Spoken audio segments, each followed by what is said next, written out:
आपण कॉकरोच बघतोय बाळांनो, ठीक आहे. कॉकरोच मध्ये अगोदर अर्थवर्म बघितला, अर्थवर्मच्या नंतर आपण आता कॉकरोच बघतोय. कॉकरोचची मॉर्फॉलॉजी याच्या अगोदरच्या लेक्चरमध्ये आपण बघितली. मॉर्फॉलॉजी म्हणजे अगोदर इंट्रोडक्शन बघितलं, त्याचं नाव सांगितलं मी तुम्हाला, पेरीप्लॅनेटा अमेरिकाना. मी तुम्हाला सांगितलं फायलम आर्थ्रोपोडा, क्लास इन्सेक्टामध्ये तो आहे, बरोबर. आणि मी तुम्हाला म्हणलं की हा आहे नॉक्टर्नल ओमनिओर. नॉक्टर्नल रात्री जागतो, ओमनिओर मिश्राहारी म्हणजे नॉनव्हेज व्हेज सगळं चालतं त्याला. आणि सहसा डॅम प्लेसेसवर राहतो. डॅम प्लेसेस म्हणजे जिथं थोडीशी ओलसर जागा असेल, ठीक आहे. मग मी तुम्हाला याची मॉर्फॉलॉजी सांगितली. मॉर्फॉलॉजी हातामध्ये घेतला काय, कॉकरोच, काय लागलं, एक्झोस्केलेटन, बरोबर. मग त्याचे पार्ट सांगितले, हेड, थोरॅक्स, ॲबडॉमेन. नेक आहे का, आहे, पण नंतर बघू. मग मी हेडमध्ये सांगितलं त्याला फिलिफॉर्म अँटेना आहे, बरोबर. नंतर सांगितलं त्याला कंपाऊंड आईज आहेत. कंपाऊंड आय मी शब्द एक्सप्लेन केला नाही, फक्त लक्षात ठेवा कंपाऊंड आईज असे आईज ज्यांनी त्याला दिसणार आहे, आणि ऑसिलस हे असे आईज आहेत ज्यांनी दिसणार नाही पण इंटेन्सिटी ऑफ लाईट करेल. मग मी तुम्हाला सांगितलं तिथं आहे तोंडाचा पार्ट, हा अँटेरियर मोस्ट पार्ट आहे तोंडाचा. तिथं काय काय आहे, तोंडामध्ये काय असतं, upper lip labrum, lower lip labium, tongue hypopharynx, maxilla, mandible, एवढे सगळे ऑर्गन्स मी तुम्हाला सांगितले आहेत. खूप साऱ्या जणांचे मला मेसेजेस आले की त्यांना खूप इझी कळालं आहे. असंच इझी कळणार आहे, तुम्ही टेन्शन घेऊ नका. आणि क्वेश्चन याच्यावर कसाही येऊ तुम्हाला येणार आहे. मग याच्यानंतर आपण थोरॅक्सकडे आलो. म्हणजे थोरॅक्समध्ये मी तुम्हाला सांगितलं हेड 6 सेगमेंटनं बनलाय, थोरॅक्स 3 सेगमेंटनं बनलाय, ॲबडॉमेन बनलेला आहे 10 सेगमेंटनं. थोरॅक्समध्ये 3 पार्ट आहेत बाळांनो, प्रो, मेसो आणि मेटा. प्रो म्हणजे सुरुवातीचा. बघा या थोरॅक्समध्ये तुम्हाला मी सांगितलं की 3 पेअर ऑफ लेग्स आहेत. एका थोरॅक्स प्रोपासून, मेसोपासून आणि मेटापासून एक पेअर ऑफ लेग. आणि तुम्हाला सांगितलं तर wings, prothorax does not have any wings. मग मेसो आणि मेटामध्ये विंग्स आहेत. सुरुवातीचे जे आहेत मेसोथोरॅसिक त्यांना आपण टेगमायना म्हणलं होतं, जे ऑपॅक आणि लेदरी आहेत, हे ते उडण्यासाठी वापरत नाहीत. त्यांचे 2 फंक्शन आहेत. काल मी एक सांगितलं, एक राहिलं होतं. पहिलं फंक्शन सांगितलं होतं प्रोटेक्शन. दुसरं फंक्शन, ज्यावेळेस हा कॉकरोच उडायला प्रयत्न करतो त्यावेळेस त्याच्या बॉडीला बॅलन्स करण्यासाठी, आपण पडायला लागल्यावर असं असं चलतो का नाही, असं बघ एखाद्या दोरीवरून चालणारा माणूस बघितला असेल तुम्ही, असं हातांना असं बॅलन्स करतो का नाही, हां, तर तसं बॅलन्सिंगसाठी टेगमैना किंवा मेसोथोरॅसिक विंग्स वापरले जातात.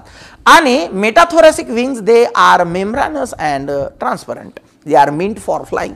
हवेत उडण्यासाठी, जास्त वेळ नाही, थोड्या वेळ का होईना उडता येतं त्याला, त्यासाठी शेवटच्या पेअरचे विंग वापरले जातात. ठीक आहे, राईट. मग मी तुम्हाला सांगितलं ॲबडॉमेन, ज्याच्यामध्ये 10 सेगमेंट्स आहेत. आणि मी तुम्हाला सांगितलं की बाबा याच्यावर जे काही स्ट्रक्चर आहे ते रिप्रोडक्टिव्ह सिस्टममध्ये मी शिकवेल, कारण इथं ते कळणार नाहीत, जेनायटल पाऊच वगैरे वगैरे. मी तुम्हाला शेवटी सांगितलं की याला हाताला जे लागतं ते आहे एक्झोस्केलेटन बनलेलं आहे कायटिन पासून. कायटिन आहे कार्बोहायड्रेट, प्रोटीन नाही, कॉम्प्लेक्स कार्बोहायड्रेट. यामध्ये प्रत्येक सेगमेंटला स्वतःचं सेपरेट स्केलेटन आहे. And that skeletal part of the segment is called as a sclerite. Sclera is a word, it means hard, tough आहे, प्रोटेक्टिव्ह आहे. आणि या स्क्लेराइटचे 3 पार्ट सांगितले माहिती. डॉर्सली आहे टर्गाइट, वेंट्रली आहे स्टर्नाइट, आणि दोघांना जोडणारा आहे आर्थ्रोडियल मेम्ब्रेन. स्टर्नम लक्षात ठेवा म्हणलं, व्हेंट्रली असते म्हणून स्टर्नाइट व्हेंट्रली, आणि टर्गाइट डॉर्सली. आर्थ्रॉस मीन्स जॉईंट, दोघांना जॉईंट करायचं म्हणून आर्थ्रोडियल मेम्ब्रेन. काय आवड आहे का, काही नाही. आज आपण बघणार आहोत ॲनाटॉमी ऑफ अर्थवर्म, नाही कॉकरोच. कॉकरोचची ॲनाटॉमी बघूया बाळांनो. सो इन फर्स्ट ॲनाटॉमीमध्ये पहिला आपला पार्ट असेल एलिमेंटरी कॅनाल. आता ह्या एलिमेंटरी कॅनाल जी तुम्हाला NCERTने डायग्राम दिली, भरपूर पहिल्यांदा ज्यावेळेस मी पहिल्यांदा 11वीमध्ये बघितली होती, मला कळालीच नव्हती. त्यामध्ये प्रॉब्लेम काय आहे लक्ष द्या. अगोदर मी डायग्राम काढत नाही, म्हणजे समजा इमॅजिन करा हा तुमचा कॉकरोच आहे, इन जनरल मी काढला हा कॉकरोच आहे. आता याच्या बॉडीमध्ये जे एलिमेंटरी कॅनाल आहे, ही ट्यूब, हे ट्युबुलर स्ट्रक्चर असं आहे ॲक्च्युली. हे असं असं असं खूप सारे कॉइल्स आहेत, मी बोललेलं कळालं असं आहे. मग हे असं जर कॉईल करून याच्यात काढायचं झालं तर ते क्लिअर काढता येत नाही, म्हणून NCERTने त्याची डायग्राम हे बघा अशी काढली, अशी इकडं, ही अशी सेपरेट करून काढली. मी बोललेलं का आलं. तुम्हाला कदाचित वाटू शकतं सर ह्याचा एलिमेंटरी कॅनाल याच्या बॉडीच्या बाहेर कसा, ही तर बॉडी अशी आहे, हे असं काढता येत नाही, याची लेंथ बॉडीपेक्षा जास्त आहे, हा कॉन्व्होल्युटेड स्ट्रक्चर आहे. मग याची क्लीन डायग्राम काढायची म्हणून याला बाहेर काढल्यास मी बोललेलं कळालं. सो समजून घ्या, डायग्राम मध्ये कन्फ्युजन करून घेऊ नका. एलिमेंटरी कॅनल हा बॉडीच्या बाहेर नसतो. Right. So let us see the different parts of the alimentary canal. Alimentary canal मध्ये काय काय येणार आहे बाळांनो? आपण काय करू, अगोदर कॉकरोच काढूया. इथं इमॅजिन करा हा कॉकरोच आहे. काय आहे? कॉकरोच. इमॅजिन करण्याची गरज नाही, आहे असं गृहीत धरू. आता या कॉकरोच मध्ये ठीक आहे, इथं काय असेल बाळांनो? इथं माउथ. काय असेल? माउथ. मी डोळे काढलेले नाहीत. या माउथ नंतर त्याला असतं फॅरिंग्स. म्हणजे एक एक पार्ट लिहितो बाळांनो मी. It has mouth. काय आहे बाळांनो? माउथ. नंतर आहे त्याला फॅरिंग्स. काय आहे बाळांनो? फॅरिंग्स. हा जो मी पार्ट शिकवत आहे हा पार्ट 2019ला सिक्वेन्स म्हणून विचारला होता. ठीक आहे. आणि इथं थोडासा चेंज आहे सिक्वेन्स मध्ये, अर्थवर्म पेक्षा वेगळा. म्हणजे मी शब्द लिहितो अगोदर फॅरिंग्स. फॅरिंग्स नंतर आहे बाळांनो इसोफेगस. काय आहे? इसोफेगस. ओ पासून पण लिहिता येतं, ई पासून पण लिहिता येतं, इस्ट्रोजन सारखं. चौथा पार्ट आहे बघा, आपण अर्थवर्म मध्ये इसोफेगस नंतर काय लिहिलं होतं? सर गिझार्ड आणि नंतर स्टमक. इथं डायरेक्ट आपण गिझार्ड लिहिणार नाहीयेत, मग स्टमक पण लिहिणार नाहीत. काय होतं बघा, इमॅजिन करा हे माउथ आहे, फॅरिंग्स आहे, ठीक आहे, हे इसोफेगस आहे. आता इथं स्टमक नाहीये, पण स्टमक सारखा एक पाऊच लाईक स्ट्रक्चर आहे बाळांनो. स्टमक सारखं एक पाऊच लाईक स्ट्रक्चर आहे. स्टमकचं काम काय असतं? फूडला स्टोअर करायचं. इथं पण या पाऊचचं काम काय? फूडला स्टोअर करायचं. याला मी म्हणणार आहे बाळांनो क्रॉप. काय म्हणणार आहे? क्रॉप. क्रॉपचा अर्थ आहे it is a pouch like structure. Its function is similar to stomach. इथं लिहितो क्रॉप पाचवं स्ट्रक्चर आहे. What is crop? It is a pouch which store food. Which stores food. हे फूड स्टोअर करतं बाळांनो. याला काय म्हणायचं? क्रॉप. मी बोललेलं काय आलं? बर. आता या क्रॉप नंतर मी इथं दुसऱ्या रंगाने काढतो मुद्दाम. इथे एक नाही, सेम रंगाने काढूया. इथं असं एक दुसरं स्ट्रक्चर आहे अजून, आणि याच्यामध्ये अशा कायटिन पासून बनलेल्या प्लेट्स आहेत दात असल्यासारखं. त्या स्ट्रक्चरला मी म्हणणार आहे बाळांनो गिझार्ड. काय म्हणणार आहे आता ह्याला? गिझार्ड. गिझार्डला अजून एक नाव आहे बाळांनो इथं. It is also called as proventriculus. काय? प्रोव्हेंट्रिक्युलस. बर, लक्ष दे नाही का, मी काय सोपं सांगतोय. व्हेंट्रिक्युलस. बर बघा तिथं कसं होतं? Oesophagus, गिझार्ड, stomach. आता इथं क्रॉपला जर तुम्ही स्टमक म्हणलं तर इसोफेगस, स्टमक आणि गिझार्ड असं आहे. सो गिझार्डची पोझिशन क्रॉपच्या नंतर आहे इथं, हे लक्षात ठेवा. तिथं कशी होते? इसोफेगस आणि स्टमकच्या मदत होते. इथं इसोफेगस, क्रॉप आणि गिझार्ड. मी बोललेलं कळत आहे का? कन्फ्युजन करून घेऊ नका. So crop is a pouch like structure where food is stored. हे बघा मी इथं क्रॉप काढले, 4 नंबर मुद्दाम दिले. आता हे गिझार्ड आहे. गिझार्डचं काम काय? लक्ष द्या.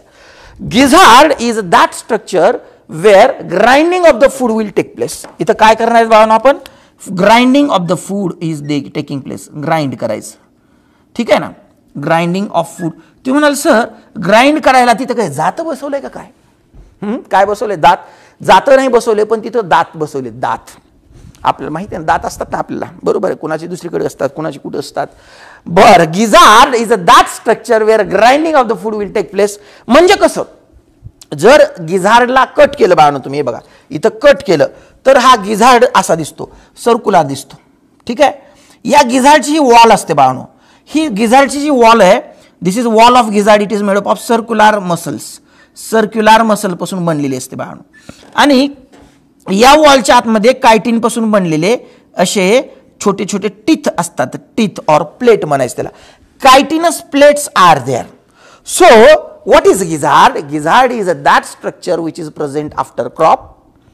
It has ability to grind the food particles, and for that grinding there are plates. ह्या प्लेट कायटिन पासूनच बनलेले आहेत. बघा लक्ष दे नाही का? म्हणजे गिझार्ड मध्ये, गिझार्डचं जर स्ट्रक्चर विचारलं तर इमॅजिन करा ना, चेंडू सारखा गिझार्ड आहे. चेंडूला कट केलं कसं भेटेल? सर्कल. मग ही वॉल ऑफ गिझार्ड आहे. कशापासून बनले? सर्क्युलर मसल पासून. आणि आतल्या ज्या प्लेट आहेत त्या बनलेत chitin. So chitinous plates are there. इकडे लिहितो gizzard. It is made up for grinding of food.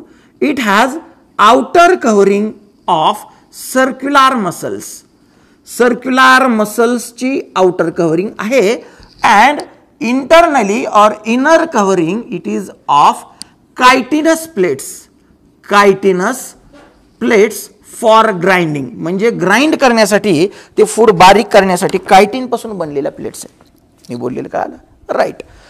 आता काय आहे या गिझार्डच्या नंतर, इथं लक्ष देऊ नाही का, मी काढतोय स्ट्रक्चर. मी आता हे दुसऱ्या पेननं काढतोय आणि का दुसऱ्या पेननं काढतोय मी नंतर सांगतो. गिझार्ड नंतर ना बाळांनो इथं अशा छोट्या छोट्या ट्यूब्स असतात. काय असतात? ट्यूब्स असतात. या छोट्या छोट्या ट्यूब्स आहेत. या ट्यूब्सला एक नाव देणार आहे बाळांनो मी. काय नाव देणार आहे? यांचं नाव आहे हिपॅटिक सिके. काय नाव आहे मी ते लिहितो बरं का. 5वं स्ट्रक्चर नंतर 6वं स्ट्रक्चर आहे. 6th स्ट्रक्चर इज हिपॅटिक सिके. हिपॅटिक सिके. व्हॉट इज सिके? हिपॅटिक सिकेचं काम काय आहे? हिपॅटिक caeca it is a blind pouch.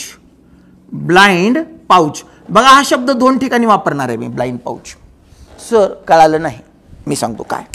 बघा तुमचं फूड इथून आलं, इथं तुम्ही बारीक केलं.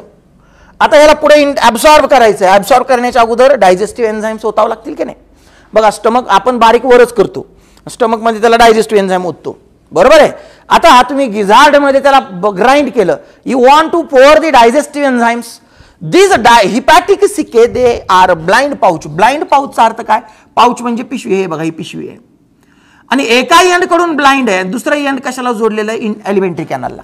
म्हणजे हे असं आहे पाउच. याला म्हणायचं ब्लाइंड फ्रॉम वन एंड. आणि काय केलं जातं? इथून डायजेस्टिव्ह एन्झाईम्स पोअर केले जातात. हिपॅटिक caeca they secrete enzymes for digestion. Secrete digestive enzymes in grinded food. Digestive enzymes हे ग्राइंडेड फूडमध्ये रिलीज करण्याचं काम कोण करणार आहे बाळांनो? हिपॅटिक सिके. मी बोललेलं काय आलं? हिपॅटिक सिके नंतरचा जो पार्ट आहे त्याला मेसेंटेरॉन म्हणायचं. काय म्हणायचं बाळांनो? मेसेंटेरॉन. ते म्हणाल सर हे काय मेसेंटेरॉन? मी सांगतो ना काय आहे ते. मी मेसेंटेरॉन शब्द वापरण्या अगोदर एक सोपा शब्द सांगतो. काय आहे तो सोपा शब्द? तो शब्द सोपा आहे मिड गट. काय? Mid gut. नाही कळाला? सांगतो काय, लक्ष देऊ नाही का. So this blue coloured part is actually mid gut. ह्याला मी काय म्हणणार आहे बाळांनो? इथे लिहितो असा मिड गट. ठीक आहे. What is mid gut? Intestine म्हणजे गट. सुरुवातीचं इंटेस्टाईन म्हणजे हे बघा मिड गट, हाइंड गट, हे सगळे इंटेस्टाईनचे पार्ट तुम्ही कुठं बघितलेले आहेत? ज्यावेळेस तुम्ही डायजेस्टिव्ह सिस्टम शिकता त्यावेळेस. Foregut, mid gut, hind gut, बरोबर. यामध्ये हिपॅटिक सिकाच्या नंतरचा जो पार्ट आहे त्याला आपण म्हणणार आहोत mid gut. So hepatic caeca it is a blind pouch and it secrete enzymes in midgut or intestine. 7th part जो आहे बाळांनो तो मी इथे लिहिणार आहे midgut. Midgut is also called as mesenteron. Mesenteron. तुम्हाला सर हा शब्द ऐकल्यासारखा वाटतोय. Enteron is the word used for intestine. आणि जर कधी एंटेरॉन इंटेस्टाइनचं इन्फेक्शन झालं तर त्याला हे म्हणतो आपण टायफॉइड फिवर. माहिती आहे का नाही? टायफॉइड फिवरचं अजून एक नाव आहे एंटरिक फिवर. कारण टायफॉइड फिवरमध्ये जो अल्सर असतो तो इंटेस्टाईनमध्ये होतो म्हणून त्याला एंटरिक फिवर म्हणतात. कारण इंटेस्टाईन म्हणजे एंटेरॉन आणि मेसो म्हणजे मधात. सो इंटेस्टाईनचा मधातला पार्ट मेसेंटेरॉन. सो पहिली गोष्ट तुम्ही जर हा कॉक्रोच बघितला तर याच्या इंटेस्टाईनला फोरगट, मिडगट आणि हाइंडगट असं आपण म्हणणार आहोत. Foregut, midgut and hindgut. मला सांगा फोरगट कुठून कुठपर्यंत असेल माहिती आहे का तुम्हाला? फोरगट असेल माउथ पासून हिपॅटिक सिकेपर्यंत. हिपॅटिक सिकेच्या पासून सुरू होणारा मिडगट, बरं का. मी ते नंतर सांगतो. बरं, हे मिडगट. सो मिडगट कुठून कुठपर्यंत आहे? इट इज प्रेझेंट बिटवीन हिपॅटिक सिके अँड माल्फिजियन ट्युब्युल्स. सर हे नवीनच आहे आता, माल्फिजियन ट्युब्युल्स. ठीक आहे. आता हे तुम्हाला माहित नाही, मी इकडं काढून दाखवतो काय. आता इथं माल्फिजियन ट्युब्युल्स नावाचे खूप सारे ट्युब्युल्स आहेत. मोर दॅन 100 म्हणलं तरी चालेल. इथे बघा अशा पद्धतीचे ट्युब्युल्स असतात. या सुद्धा ब्लाइंड पाउचेस आहेत. ठीक आहे. Malpighian tubules. ठीक आहे. जरा प्रॉपर डायग्राम काढतो, लक्ष देऊ नाही का. फक्त यांची संख्या याची वेगवेगळी आहे बरं का बाळांनो. किती आहे मी नंतर सांगतो. So there are many tubules called as Malpighian tubules. These are present after mesenteron. Malpighian tubules नंतरचा आहे हाइंडगट. सो मिडगट आणि नंतर चौथा पास आठवा पार्ट येणार आहे बाळांनो हाइंडगट किंवा माल्फिजियन ट्युब्युल. अगोदर माल्फिजियन फिजियन ट्युब्यूल. एक गोष्ट लिहून घ्या, मी जी सांगतोय ते काय बघा, इथं जागा नाही म्हणून मी लिहित नाही, तुम्ही लिहा. फोरगट, मिडगट आणि हाइंडगट. फोरगट कुठून कुठपर्यंत आहे? माउथ पासून गिजार्ड पर्यंत फोरगट. माउथ पासून गिजार्ड पर्यंत फोरगट. एनसीईआरटी ने दिले यावर्षी मॅच द करेक्ट पेअर मिळू शकतं. माल्फिजियन ट्युब्यूल्स, सॉरी हे आहे आपले हिपॅटिक सिक्के पासून माल्फिजियन ट्युब्यूल्स मिडगट. यामध्ये माल्फिजियन ट्युब्यूल हा जो पार्ट आहे याच्यानंतर हाइंडगट सुरू होतं. अँड द नेक्स्ट पार्ट जो आहे, मी आता ह्याला रेड कलरने काढतो हाइंडगटला, ठीक आहे ना. So this part is hindgut. Hindgut म्हणजे इंटेस्टाईनचा शेवटचा पार्ट. हाइंडगटमध्ये शेवटी रेक्टम असतं आणि नंतर असते ॲनल ओपनिंग. आता बघा छोटे छोटे पार्ट्स मी सांगतोय तुम्हाला पाहणं, काय काय सांगितलं बघा. फोरगट माउथ पासून गिजार्ड पर्यंत किंवा तुम्ही हिपॅटिक सिक्के पर्यंत म्हणू शकता. हिपॅटिक सिक्के is a part of midgut, म्हणजे मिडगट हिपॅटिक सिक्के पासून माल्फिजियन ट्युब्यूल. माल्फिजियन ट्युब्यूलच्या नंतर hindgut. Malpighian ट्युब्यूल opens into hindgut असं लक्षात घ्या. म्हणजे ऍक्च्युली माल्फिजियन ट्युब्यूल हा सुद्धा हाइंडगटचाच पार्ट आहे बरं का. जर तुम्हाला जास्त स्पेसिफिक सांगायचं असेल, it is a part of hindgut.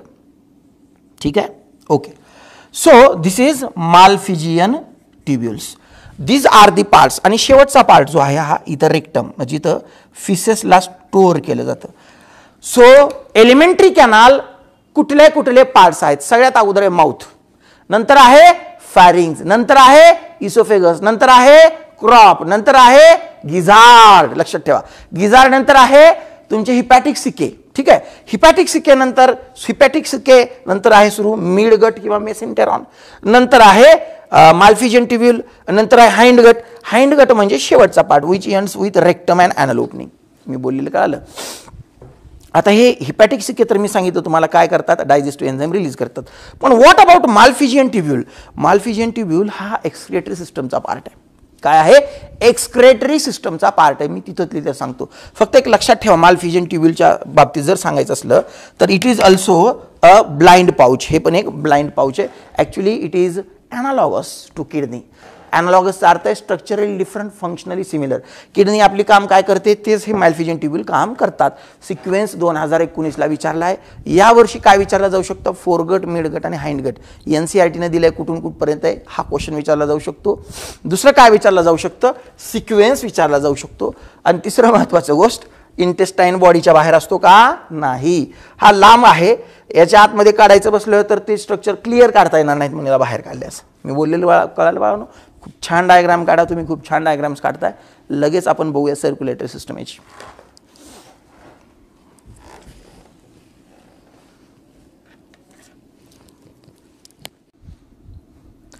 आपण आता एलिमेंटरी कॅनल किंवा डायजेस्टिव्ह सिस्टम नंतर बघा. डायजेस्टिव्ह सिस्टम आणि एलिमेंटरी कॅनलमध्ये फरक आहे बरं का बाळांनो, लक्षात ठेवा. तुम्ही जर कॉक्रोचची डायग्राम नीट बघितली तर त्यामध्ये सलायव्हरी ग्लँड हा पण पार्ट दिलाय जो माउथमध्ये ओपन होणार आहे, किंवा आपण म्हणूया फॅरिंग्स किंवा माउथ आणि फॅरिंगच्या मधात ओपन होणार आहे. सो सलायव्हरी ग्लँड सुद्धा आहे. स्टोरेज सलायव्हरी ग्लँड करण्यासाठीचा सुद्धा पार्ट आहे. मी एनसीईआरटी रीडिंगमध्ये सांगेल. महत्त्वाचे अजून एक 2-3 गोष्टी लक्षात ठेवा. काय की गिजार्ड जो आहे त्यामध्ये ज्या कायटिनस प्लेट आहेत ह्या 6 आहेत. ठीक आहे, there are 6 chitinous plates present in gizzard. पहिली गोष्ट, there are about 6 to 8 hepatic caeca. 6 ते 8 हिपॅटिक सिके आहेत. माल्फिजियन ट्युब्यूल 100 to 150 आहेत. आणि colour of Malpighian ट्युब्यूल is yellow. लक्षात ठेवा, हिडन इन्फॉर्मेटिव्ह आहे. येलो कलर्ड माल्फिजियन ट्युब्यूल आहेत. ठीक आहे, कलर बिलर असे शब्द ज्यावेळेस आले ना त्यावेळेस समजायचं क्वेश्चन विचारण्याची खूप जास्त शक्यता असते. लक्षात कसं ठेवायचं? माल्फिजियन ट्युब्यूल कशासाठी उपयोग करणार आहेत सर? आपण त्याला एक्सक्रेटरी ऑर्गन म्हणून काम करणार आहेत. ह्युमन्समध्ये एक्सक्रिशन लघवी. कलर कसा असतो? पिवळा. सो लक्षात ठेवा, माल्फिजियन ट्युब्यूलचा कलर येलो आहे. राईट. सर्क्युलेटरी सिस्टम ऑफ अर्थ cockroach is nothing but it is open type of circulatory system. Open type आणि क्लोज टाइप अर्थ माहित असेल तुम्हाला, मी तरी सांगतो. Open type of circulatory system मध्ये काय असतं? Those organs or cells they are directly in contact with blood. आपण त्याला दुसऱ्या पद्धतीनं असं म्हणू शकतो की organs or tissue is bathing in blood. आंघोळ करत नाहीये त्याचा. आपण आंघोळ करतो म्हणजे पाणी आपल्या अंगाच्या कॉन्टॅक्टमध्ये येतो ना, बरोबर आहे की नाही? हिवाळ्यात फक्त पाणी आपण अंगाच्या कॉन्टॅक्टमध्ये येऊ देत नाही, बरोबर. मग ओपन सर्क्युलेटरी सिस्टम आहे याचा अर्थ काय आहे? Organs are bathing in blood. Bathing in blood. Blood मध्ये बाथ करतायत याचा अर्थ आंघोळ करतायत असा अर्थ नाहीये. They are in direct organs are in direct contact with blood. आता नेमकं जर तुम्हाला डायग्राम काढायचीच असेल तर आपण काय करू, अगोदर आपली डायग्राम काढू, आपली आणि नंतर एनसीईआरटीची काढू. कसं, हा त्या कॉक्रोचचा ट्रायंग्युलर हेड, ठीक आहे, आणि याच्यानंतर हे समजा त्याचा जो बॉडीचा पार्ट आहे असा, ठीक, हा कॉक्रोच. बर, याच्यामध्ये मी तुम्हाला अगोदर काय सांगणार आहे की हे जे बॉडीच्या आतमधली रिकामी जागा आहे याला म्हणायचं बॉडी कॅव्हिटी. काय म्हणायचं, बॉडी कॅव्हिटी. आता मी हार्ट काढणार आहे बाळांनो, आणि हेच लय भारी आहे बरं का. काय, याचं हार्ट जे आहे ना याच्यामध्ये 13 चेंबर्ड आहे. 13 chambered heart is present. 13 chambered और युनिट्स म्हणू शकता हार्ट इज प्रेझेंट. म्हणजे 13 चेंबर आहे त्याच्यामध्ये बाळांनो. किती, 13. एक टूट भी जाता इश्क में तो तकलीफ, माहिती आहे ना, एक आशिक कभी 200 दिलच्या ऐवजी तर 13, ते दिल 13 नाही आहेत बरं का, दिल एकच आहे, चेंबर 13 आहेत. सो इम्पॉर्टंट गोष्ट आहे, हार्ट 13 चेंबरचं बनलंय, बरोबर. आता बघा कसे चेंबर आहेत, मी इथं काउंट करतो बघू 13 निघतात का. पहिला चेंबर, हा दुसरा, 3, 4, 5, 6, 7, 8, 9. आता होत नाही पुढं, मग मी याला छोटं काम करतो. काय काम करतो बघा, हे असं करतो अगोदर. 1 2 3 4 5 6 7 8 9 10 11 12 13. आता आपला कॉक्रोच हे असा करो, ठीक आहे. So this is a cockroach. हे लांबलचक. ते म्हणाल सर हे तर अर्थ फॉर्म वाटायला लागले. बरं ठीक आहे, थोडंसं चेंज करतो त्याची डायग्राम. हा कॉक्रोच, ठीक आहे. आता काय आला, ट्रायंग्युलर हेड दिसतंय ना, अर्थ फॉर्ममध्ये कुठं थोडं ट्रायंग्युलर हेड असतं, नसतं ना. हां, आता या कॉक्रोचमध्ये काय काय दिसत आहे तुम्हाला. सर आम्हाला 13 चेंबर्ड हार्ट दिसत आहे, 13 कंपार्टमेंट आहेत.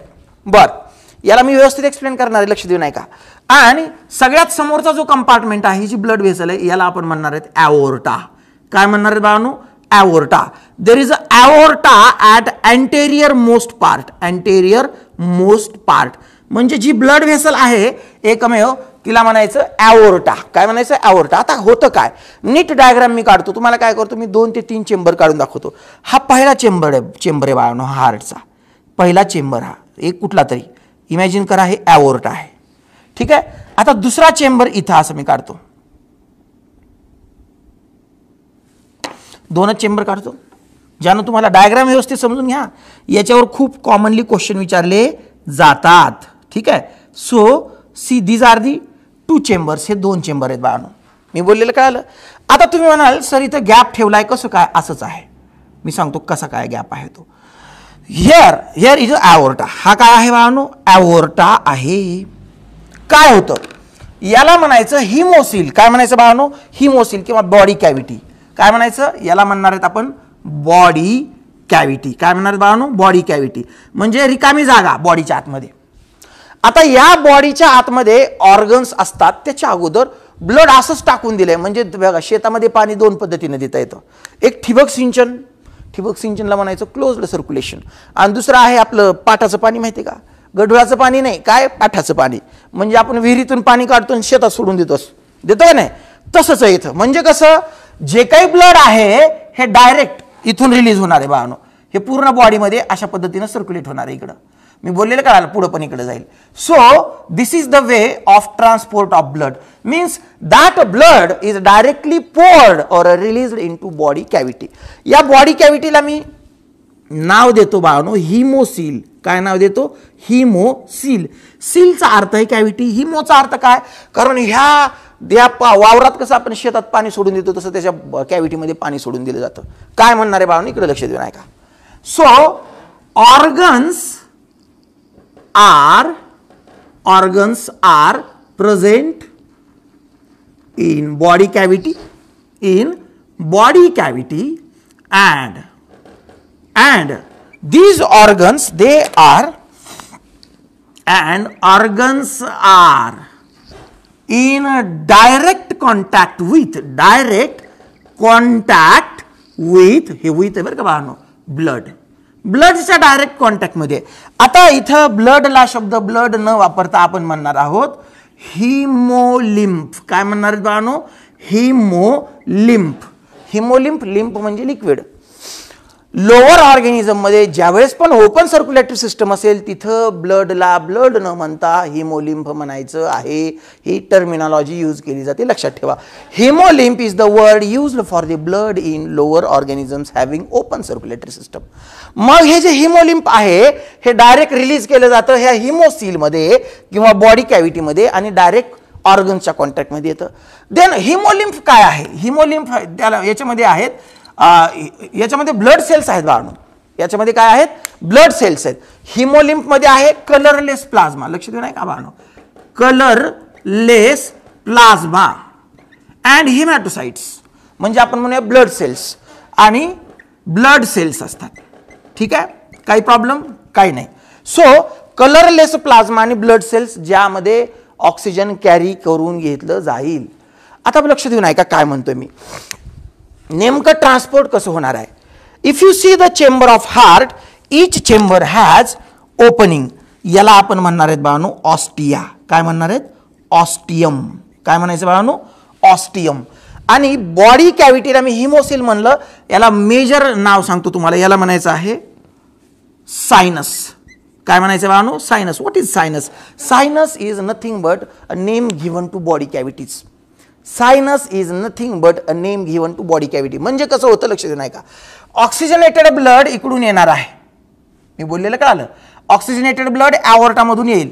So how the transport of blood takes place? Blood oxygenated blood, O2 blood म्हणजे ऑक्सिजनेटेड ब्लड, हे aorta it enters through aorta. ॲओर्टामधून एंटर होतं बॉडीमध्ये. ठीक आहे, इथून मग ॲओर्टातून बॉडीमध्ये आलं. इथं एक्सचेंज ऑफ ऑक्सिजन झाला. आता ब्लड जे आहे ह्या ब्लडमध्ये ऑक्सिजन या ब्लडमधला टिश्यूनं घेतला, टिश्यूचा कार्बन डायऑक्साईड ब्लडमध्ये दिला. आता होतं काय? इकडून आलेलं जे ब्लड आहे बाळांनो हे या प्रोसेसमध्ये इथं एक्सचेंज ऑफ गॅस होतं. आता डिऑक्सिजनेटेड ब्लड ऑस्टियामधून आतमध्ये एंटर होतं. डिऑक्सिजनेटेड ब्लड ऑस्टियामधून आतमध्ये म्हणजे ऑक्सिजनेटेड ब्लड थ्रू ॲओर्टा बाहेर येतं. मग हे टिश्यूला दिलं जातं. कुणाला दिलं जातं? टिश्यू. आता या टिश्यूमधून जे ब्लड येणार आहे ते असेल डिऑक्सिजनेटेड ब्लड. आता हे deoxygenated blood through ostia. Ostium म्हणजे ओपनिंग, ऑस्टिया म्हणजे अनेक ओपनिंग. या ऑस्टियामधून अजून हार्ट चेंबर्समध्ये एंटर होतं बाळांनो. So this is the movement. मग हार्ट चेंबरमधून अजून त्याला पुढं ऑक्सिजनेशन करून आपण पुढे पाठवतो. महत्त्वाचं काय आहे?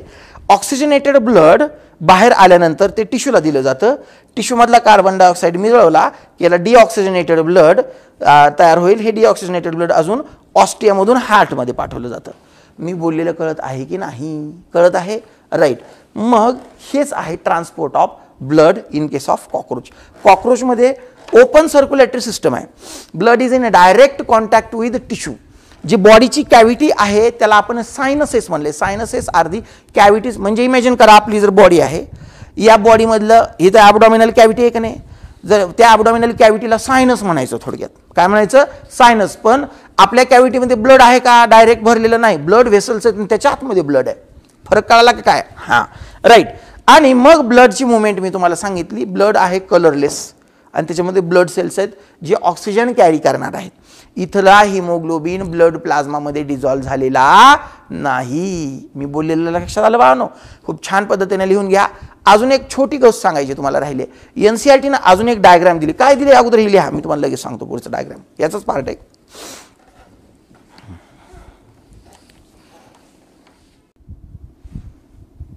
बघा, अर्थवर्म एवढं अवघड यामध्ये नाही आहे आणि महत्त्वाचं एक्झामसाठी हे खूप जास्त आहे. म्हणजे तुम्हाला सोपं लिहायचं आहे.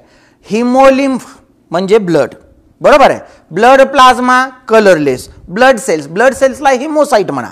हिमोसाइट म्हणजे ब्लड सेल्स, हिम म्हणजे ब्लड साइट म्हणजे सेल, बरोबर. आता ओपन सर्क्युलेटरी सिस्टम आहे. मग ॲओर्टामधून ब्लड बाहेर. बाहेर म्हणजे बॉडी कॅव्हिटी. बॉडी कॅव्हिटी म्हणजे हिमोसिल म्हणा किंवा त्याला अजून एक नाव आहे काय? सायनस. सायनसेसमध्ये ऑक्सिजनेटेड ब्लड दिलं जाईल, डिऑक्सिजनेटेड ब्लड तयार होईल. हे डिऑक्सिजनेटेड ब्लड ऑस्टियामधून अजून हार्ट चेंबरमध्ये. सगळ्यात महत्त्वाचं हे होत असताना हार्टला पंप कोण करणार आहे? काय पंप? बघा ह्युमन बॉडीमध्ये हार्ट स्वतःला पंप करून घेतं, पण कॉक्रोचमध्ये पंपिंग ऑफ हार्ट काय म्हणलं बाळानो? This pumping of heart is carried out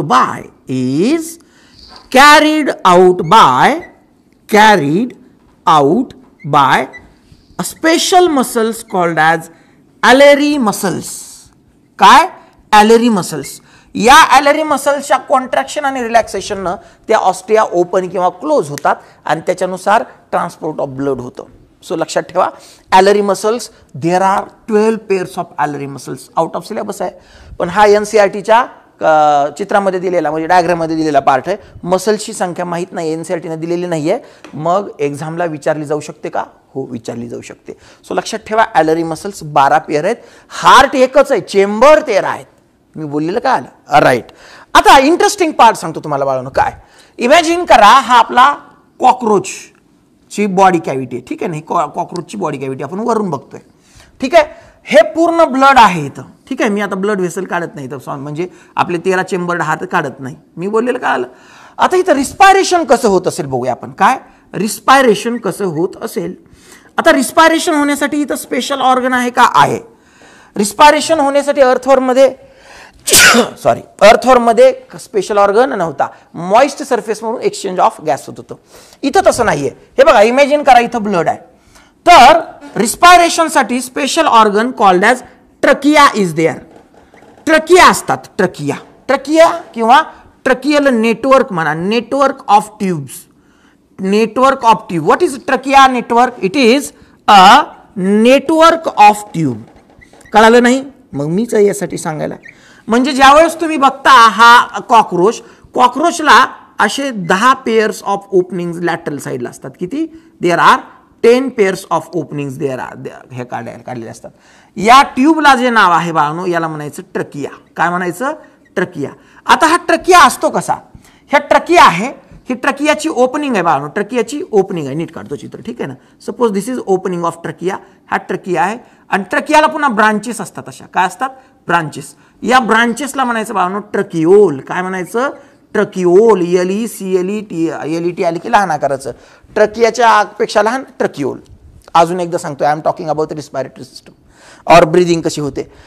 in case of cockroach a special organ called as a trachea is responsible for breathing. This trachea it has a network. त्या ट्रकियाच्या आतमध्ये network असतं. नेटवर्कमध्ये खूप साऱ्या trachea आहेत, पण ओपन ह्या 10च पेअरमध्ये होतात. सो लक्षात ठेवा, trachea is a tracheal network. It is a network of tubes. आणि on the lateral aspect, on the lateral side, this network of tubules, this network of trachea opens as 10 pairs of spiracles. नाही कळालं? मी सांगतो काय. येऊ का? या ओपनिंगला नाव आहे स्पायरॅकल. काय नाव आहे? स्पायरॅकल. म्हणजे आतमध्ये खूप सारे ट्यूब आहेत, नेटवर्क आहेत, पण बाहेर होताना इकडून 10 ओपनिंग आहेत, इकडून 10 ओपनिंग आहेत. अशा प्रत्येक एका ओपनिंगला आपण म्हणणार, आता ती 10 आहेत का नाही मला कळत नाही, याला काय म्हणणार बाळांनो तुम्ही? स्पायरॅकल. आणि या स्पायरॅकलला ओपन आणि क्लोज करण्यासाठी स्पिंक्टर असतं. Each spiracle it has sphincters for opening and closing. तुम्हाला सर स्पिंक्टर काय? स्पिंक्टर काय आहे मी तुम्हाला सांगतो. इमॅजिन करा, एक रबर ट्यूब आहे. काय आहे? रबर ट्यूब आहे. आता ह्या ट्यूबचं एंड आहे, ह्या एंडला एक रबर बँड लावायचं.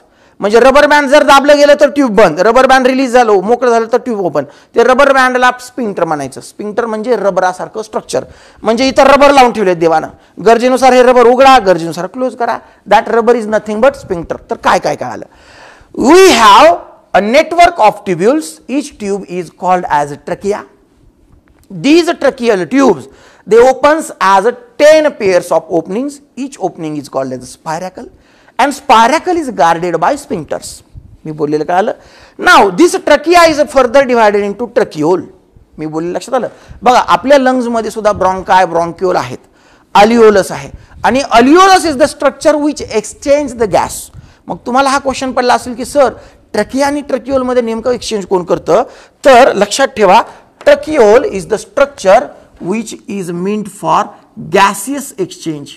It is meant for gaseous exchange. बघा म्हणून नेहमी ना तुम्हाला सगळ्या सिस्टम ज्यावेळेस होतात, सर्क्युलेटरी, रिप्रोडक्टिव्ह, न्यूरल, हार्मोनल, हे सगळं झाल्यानंतर आपण मुद्दाम हे शिकवतो, कारण हे शब्द सगळे तुम्हाला माहीत पाहिजेत, अदरवाईज सगळं डोक्याच्या वरून बाउन्स जातं. ठीक आहे ना. सो काय काय कळालं तुम्हाला, सगळ्यात महत्त्वाचं कळालं की tracheole is the structure which is actually exchanging the gas. मी बोललेलं लक्षात आलं. बरं, आता हे करत असताना इमॅजिन करा हे सगळं ब्लड आहे, हे सगळं इथं काय आहे, ब्लड आहे.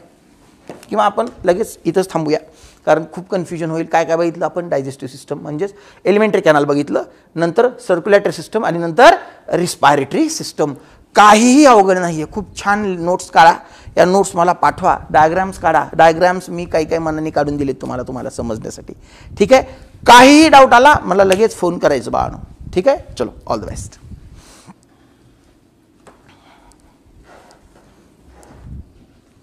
जपली उत्तम निकालाची कायम परंपरा, जपली उत्तम निकालाची कायम परंपरा. RCC म्हणजे युगानुयुगे उत्तुंग यशोधारा. जपली उत्तम निकालाची कायम परंपरा, जपली उत्तम निकालाची कायम परंपरा. RCC म्हणजे युगानुयुगे उत्तुंग यशोधारा. जपली उत्तम निकालाची कायम परंपरा, जपली उत्तम निकालाची कायम परंपरा. RCC म्हणजे युगानुयुगे उत्तुंग यशोधारा. जपली उत्तम निकालाची कायम परंपरा.